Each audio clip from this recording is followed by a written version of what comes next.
बिस्मिल्लाहिर्रहमानिर्रहीम। अस्सलाम वालेकुम students and viewers. Sir Zafar YouTube के जी ट्यूटर चैनल से टॉपिक है हमारा आज अजारादार का रवैया। तो स्टूडेंट, मैंने पिछली वीडियो में आपको बताया था कि अजारादारी के तहत फर्म की वसूलियों के खत कैसे होते हैं। उससे पहले हमने मुकम्मल मुकाबला के तहत फर्म की वसूलियां चेक की।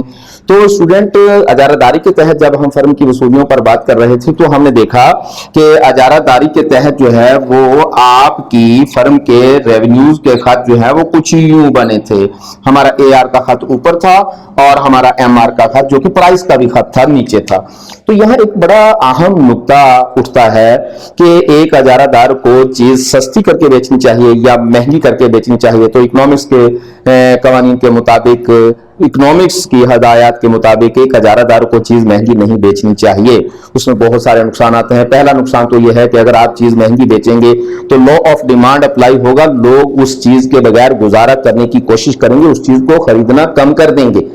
इसलिए अगर आप सस्ती चीज बेचेंगे तो लोग ज्यादा से ज्यादा अट्रैक्ट करेंगे। इसके अलावा अगर आप चीज महंगी बेचते हैं तो मुनाफा बढ़ेगा, दूसरी कंपनीज उस मैदान में, उस सेक्टर और फील्ड में आने की कोशिश करेंगे। लेकिन अगर आपका मुनाफा बहुत ही कम है तो मुमकिन है दूसरी कंपनीज मुनाफा कम होने की बुनियाद पर वहां कंपीट करने के लिए ना आएंगी। हमेशा आपकी अजारादारी कायम रहे। लेकिन इन तमाम चीजों, ये तो सानवी चीजें हैं, लेकिन इन तमाम चीजों के अलावा एक बहुत बड़ी बात है, बहुत इंपॉर्टेंट चीज है कि जब आप कोई चीज महंगी बेचते हैं तो आपको बड़ा नुकसान होता है।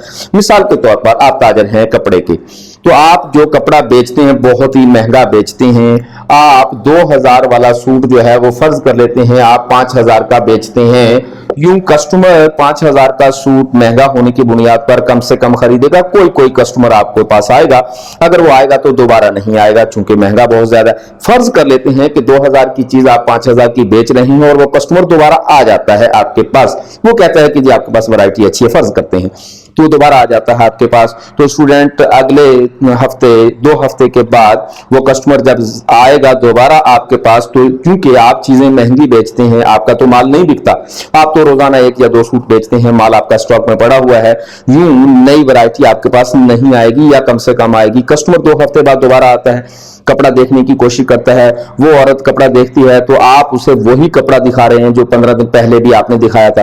तो वो कस्टमर आपसे ये कहती है कि भाईजान ये तो मैं पहले भी वैरायटी आपके यहां देख चुकी हूं, कोई नई वैरायटी। तो नई वैरायटी तो उस वक्त आएगी ना जब ये निकलेगी आपके पास से वैरायटी। तो निकलने की वैरायटी का एक ही हाल है, चीज सस्ती होगी तो जल्दी से बिकेगी। अब वो कस्टमर आपकी पुरानी वैरायटी की वजह से चीज खरीदे बगैर वापस चला जाएगा। अगर फर्ज कर लेते हैं वो तीसरी बार भी आपके पास अगले हफ्ते आता है, तीसरी बार भी आप उसको वही माल दिखाते हैं, तो सवाल ही नहीं पैदा होता डियर स्टूडेंट्स कि वो कस्टमर दोबारा उस दुकान पर आ जाए। वो ये साइकोलॉजिकली समझेगा कि इसके पास पुराना माल पड़ा हुआ है। इसके अगेंस्ट में अगर आप चीज सस्ती बेचते हैं, 2000 वाला सूट है, आप 100 रुपए मुनाफा लेते हैं और 100 रुपए मुनाफा लेकर 2100 रुपए में वो सूट आप बेच देते हैं, हाथों हाथ आपके सूट बिक जाते हैं। फर्ज करते हैं कि एक लड़की एक सूट खरीद के जाती है 2100 रुपए का, वो घर में जाके अपनी सहेलियों को वो सूट दिखाती है, सबको सूट बहुत पसंद आता है। अगले दिन वो सहेलियां उसको साथ लेकर आपकी दुकान पर आती हैं और वही 2100 रुपए वाला जो कल इसने खरीदा था उसी सूट का तकाजा करते हैं।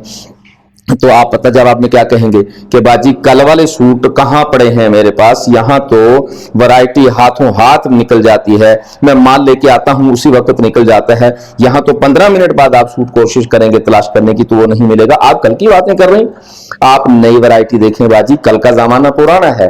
वो बातों में आपको कायल कर लेगा कि हाँ इस दुकानदार के पास कल की वैरायटी भी नहीं होती, आज नया फैशन है, नई वैरायटी है, आज नया डिजाइन है, कल और डिजाइन था, कल और डिजाइन होगा। यूं कस्टमर साइकोलॉजिकली ये बात समझेंगे कि इस दुकानदार के पास अगर आप जाते हैं तो रोजाना की बुनियाद पर नए डिजाइन और नई वैरायटी आती है, लिहाजा कस्टमर फैशन की बुनियाद पर इस दुकानदार के पास ज्यादा आएंगे।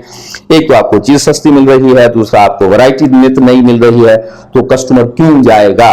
कस्टमर को 2 ही चीजों से गर्ज होती है, नई वैरायटी, नई क्वालिटी और चीजें सस्ती भी हों, दोनों चीजें आपकी दुकान के पास उसे मिल रही हैं, तो फिर कस्टमर आपका परमानेंट कस्टमर बन जाएगा। लेकिन उसके अगेंस्ट में अगर आप चीजें महंगी बेचते हैं तो कस्टमर ज्यादा देर आपका इंतजार नहीं करेगा, बल्कि शिफ्ट कहीं और दुकान पर हो जाएगा।